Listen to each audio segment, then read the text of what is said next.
लेंजी कशीदगी में इजाफा होने जा रहा है और 17 जून बरोज़ बुध भारतीय फ़ौज को बड़ा हुक्म जारी कर दिया गया है। भारतीय फ़ौज ने तैयारी पकड़ ली है, नया सीडीएस आ चुका है और 30 जून को मौजूदा आर्मी चीफ के जाने के बाद नए आर्मी चीफ के आने के साथ ही भारत एक नया और घिनौना खेल शुरू करने जा रहा है, जिसकी बुनियाद पाकिस्तान की सरजमीन पर डाल दी गई है।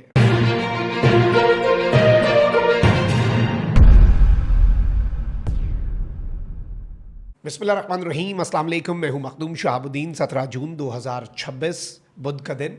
कुछ अहम तरीन अपडेट्स हैं जो आपके सामने रखनी है।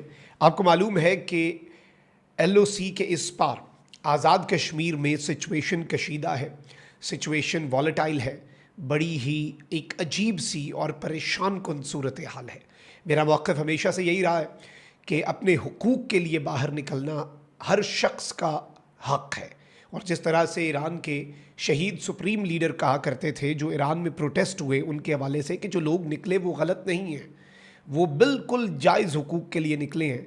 इन लोगों के दरमियान अगर कोई ऐसा एलिमेंट शामिल हुआ है जो कि मुल्क दुश्मन है और जिसका एजेंडा इन मासूम लोगों को इस्तेमाल करने का है, तो उससे आनी हाथ से निपटा जाए। आम लोगों को फिर भी आप ब्लेम नहीं कर सकते। एग्जैक्टली यही मेरी आइडियोलॉजी और मेरी थ्योरी है कि लोग तो बिल्कुल जायज़ हुकूक के लिए निकलते हैं, लेकिन उनके दरमियान में कुछ वेस्टेड इंटरेस्ट वाले एलिमेंट्स भी आ जाते हैं। ईरान में तो चले पॉलिसी बड़ी सख्त है और वहाँ पर फिर जब कानून का डंडा चलता है तो आपको पता है कि मैस लेवल पे जो ईरान ने काम किया, जो प्रोटेस्ट्स हुए थे हुकूमत गिराने के लिए, रजीम चेंज के लिए। लेकिन मैं कभी भी इसे उसके साथ कंपेयर नहीं कर रहा, मैं सिर्फ वो थ्योरी बताना चाह रहा हूँ जो ईरान के सुप्रीम लीडर ने बात कही थी। लेकिन जो आज़ाद जम्मू कश्मीर में हो रहा है उसके हवाले से कल हमारी एक अहम तरीन सिक्योरिटी ऑफिशियल, सीनियर सिक्योरिटी ज़राए से रावलपिंडी में मुलाकात भी हुई।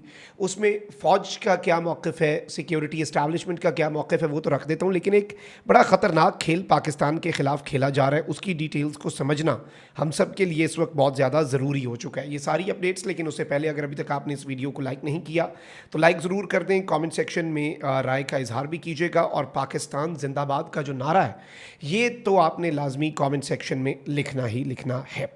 नाज़रीन इकराम, सबसे अहम तरीन चीज़, आज़ाद जम्मू कश्मीर के अंदर जो प्रोटेस्ट हो रहे हैं, इस हवाले से बड़े सख्त सवाल पूछे गए कि भाई अचानक से कैसे पता चल गया कि इनमें कुछ मुल्क दुश्मन एलिमेंट्स भी हैं। पहले तो नहीं थे, पहले मुआहदा भी हुआ इनके साथ, अब ये कलअदम हो चुके हैं और बाकी चीज़ें भी।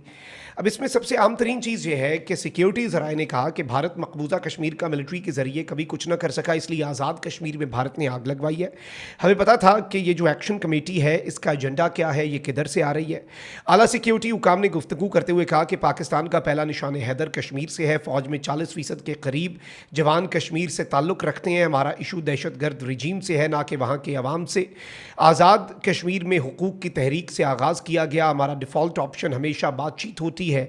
असल कहानी क्या है ये सामने आने में वक्त लगा। हमें पता था कि ये जो एक्शन कमेटी है इसका एजेंडा क्या है, ये किधर से आ रहे हैं। सिक्योरिटी ज़राए के मुताबिक आज़ाद कश्मीर हुकूमत ने लोगों को कहा है कि अपनी दुकानें खोलें, ना कि उनकी जानिब से लगाए गए हैं।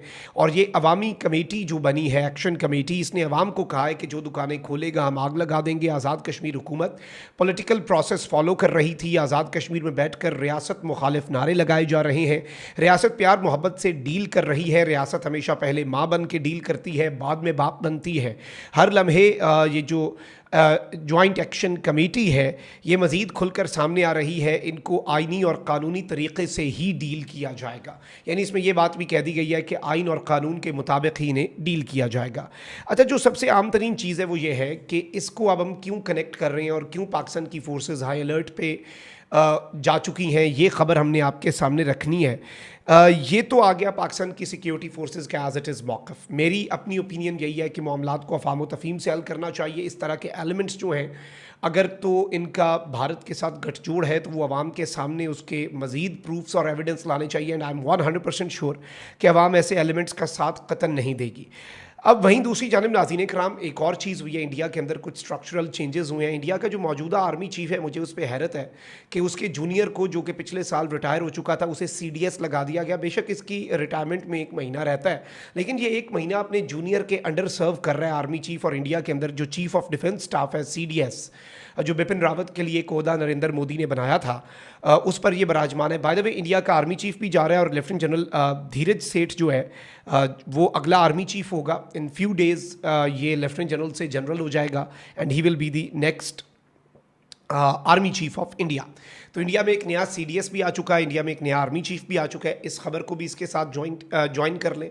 अब आज़ाद जम्मू कश्मीर के अंदर भारत जो है वो इस तरह के जज्बात को उभार के या इस तरह का एक नैरेटिव बनाकर उसकी आड़ में कुछ कर सकता है या नहीं, इस हवाले से एक अहम तरीन चीज़ जो है वो सामने आ रही है कि आज़ाद कश्मीर की सूरत हाल से फ़ायदा उठाने के लिए भारत ऑपरेशन सिंदूर 2.0 की तैयारी कर रहा है। इंडिया ने आज़ाद कश्मीर पर जारियत के लिए फ़ौज को तैयार रहने के अहकामात मुबैना तौर पर जारी कर दिए हैं। दिल्ली में मौजूद अंदरूनी ज़राए के मुताबिक भारतीय चीफ ऑफ डिफेंस स्टाफ को आज़ाद कश्मीर की मौजूदा सूरत हाल को भारत के हक़ में इस्तेमाल करने और LOC के दूसरे तरफ जारहाना ऑप्शन समेत एक जामे हिकमत अमली तैयार करने के अहकामात जारी किए गए हैं। इंडिया का ख्याल है कि अगर ऑपरेशन सिंदूर 2.0 किया जाए और इस मौके का फ़ायदा उठाया जाए तो कुछ इंडिया कर सकता है। अलबत्ता इंडिया की खाम ख्याली है और मुट्ठी भर एलिमेंट्स जो हैं वो अगर इंडिया के ख्वाहिश वाले नारे भी लगा रहे हैं तो आई डोंट थिंक कि उससे फ़र्क पड़ता है। याद रखिएगा, पॉपुलेशन टू आर्मी पर्सनल, जैसे पंजाब की एक पॉपुलेशन है, पंजाब से कुछ लोग आर्मी में होंगे, उसकी परसेंटेज सबसे ज़्यादा बंदा जो है वो आज़ाद जम्मू कश्मीर से है हमारी पाक आर्मी में। जिस तरह से सिक्योरिटी ज़राए ने भी ये बात की, हर दूसरे घर से कोई ना कोई बंदा है जिसका ताल्लुक़ या जिसके रिलेटिव्स जो हैं वो पाक आर्मी में सर्व कर रहे हैं। फिर पहला निशान हैदर हमारा आज़ाद कश्मीर। तो ये चीज़ें बिल्कुल ये बेमानी हो जाती हैं, बेवक़्त हो जाती हैं। लेकिन भारत जो कि इस वक्त पाकिस्तान की आलमी सतह पर जो कामयाबियाँ हैं उनसे ख़ाइफ़ है। भारत जो है वो पाकिस्तान हज़म नहीं हो रहा भारत से कि पाकिस्तान पूरी दुनिया को लीड कर रहा है। पाकिस्तान एक बहुत ही बेहतरीन अंदाज में लीडिंग रोल में आ चुका है। सो आई थिंक कि ये पूरा सिनेरियो जो है इसमें इंडिया जो है उसके लिए प्रॉब्लम्स बढ़ती जा रही हैं और नरेंद्र मोदी के ऊपर तनकीद हो रही है।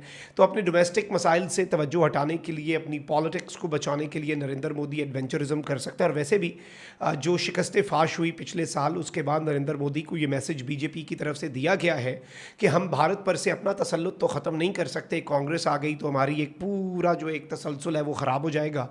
तो अगर तुमने इस हार को जीत में ना बदला तो फिर तुम्हें रिप्लेस कर दिया जाएगा और तुम्हारी जगह पर एक और हार्ड लाइनर तैयार किया जा रहा है, योगी आदित्यनाथ, उसे भी लाया जा सकता है। तो वो नरेंद्र मोदी जो अपनी थोड़ी सी सियासत चमकाने के लिए जंग कर सकता है, 2 न्यूक्लियर स्टेट्स को जंग के दहाने पर लाकर पूरी दुनिया की तबाही की बुनियाद डाल सकता है, वो नरेंद्र मोदी थोड़े से फ़ायदे के लिए इतना कुछ करता है, तो वो अपनी पॉलिटिकल एग्जिस्टेंस और अपनी सियासी मौत से बचने के लिए क्या कुछ कर सकता है। अलबत्ता इस सब के अंदर हम लोग तो हमेशा से अलर्ट रहते हैं। पिछले 1 साल में इन्होंने 3-4 दफ़ा बड़ी सीरियस कोशिशें की सिंदूर 2.0 की, लेकिन उससे पहले ही हमारी तैयारियां देख के ये भाग गए, इन्हें मुंह की खाने पड़ गई। तो ये कुछ अहम तरीन अपडेट्स थी जो आपके सामने रखना बहुत ज़्यादा ज़रूरी थी। अपना बहुत ख्याल रखिए। अल्लाह निगहबान, पाकिस्तान जिंदाबाद।